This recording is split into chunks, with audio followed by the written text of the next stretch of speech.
On this day, Kim Do-gi, played by Lee Je-Hoon, made a dazzling comeback by defeating Yakuza members involved in human trafficking at a port from the opening scene.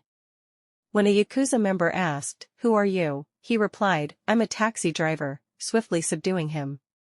The circumstances that brought them to Japan were later revealed.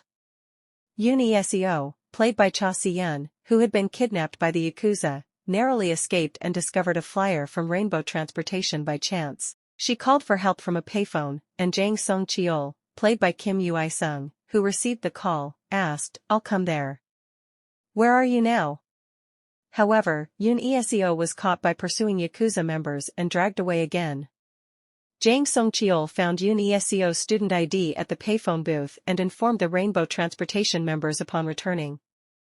Kim Do-gi suggested, "We should find out what happened to Yoon-Seo. It would be easier to ask questions through a teacher," and summoned his alter ego, teacher Hwang In-sung, to infiltrate her school.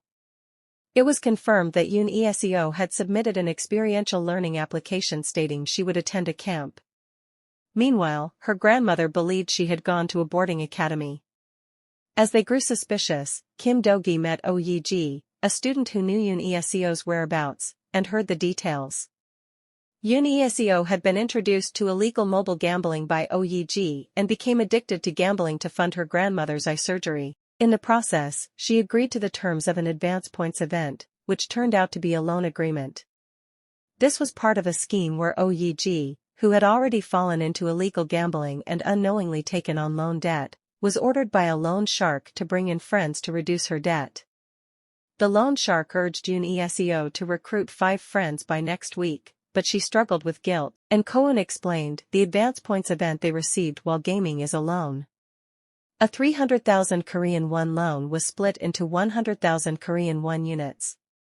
Jang Sung-Chul added, "Under current law, loans under 100,000 Korean won have no interest limits." They exploited this. The annual interest rate on the loans they contracted was 5,000%. Although loan agreements with minors are illegal, the children could not seek help due to their involvement in illegal gambling. Ultimately, the two agreed to the loan shark's proposal: "If you work in Japan for a month, we'll cancel the principal and interest." However, Ye-Jin revealed, "On the day we were supposed to leave together, my dad caught me and took my phone, so I couldn't contact Seo." This explained why Yoon-Seo was kidnapped alone. She cried, "It's all my fault. Seo ended up like this because of me. I was too scared to tell anyone. Please find my friend," and Rainbow Transportation set out to rescue Yoon-Seo. And Go-Eun wondered, the people who took Seo were caught on camera at the port. But why send them abroad if they owed money? Chief Choi remarked, "Sending them to Japan is more profitable." And Go-Eun noted, the two who traveled with her quickly returned. They might be delivery couriers. "If it's safe, can't you handle this case?" "I have a method." And Go-Eun then persuaded Ye-Jin to obtain the game URL and intentionally lost all her money in gambling. As expected, she quickly met the loan sharks and accepted their offer to go to Japan, just like Yoon-Seo. And Go-Eun explained, the company chain is called Nika Money. The establishment and operational funds all came from Japan. The mobile game was also made in Japan. Jang Sung-Chul suspected, a private financial office established with Japanese funds. A gambling game they created. They send young students who owe money to Japan?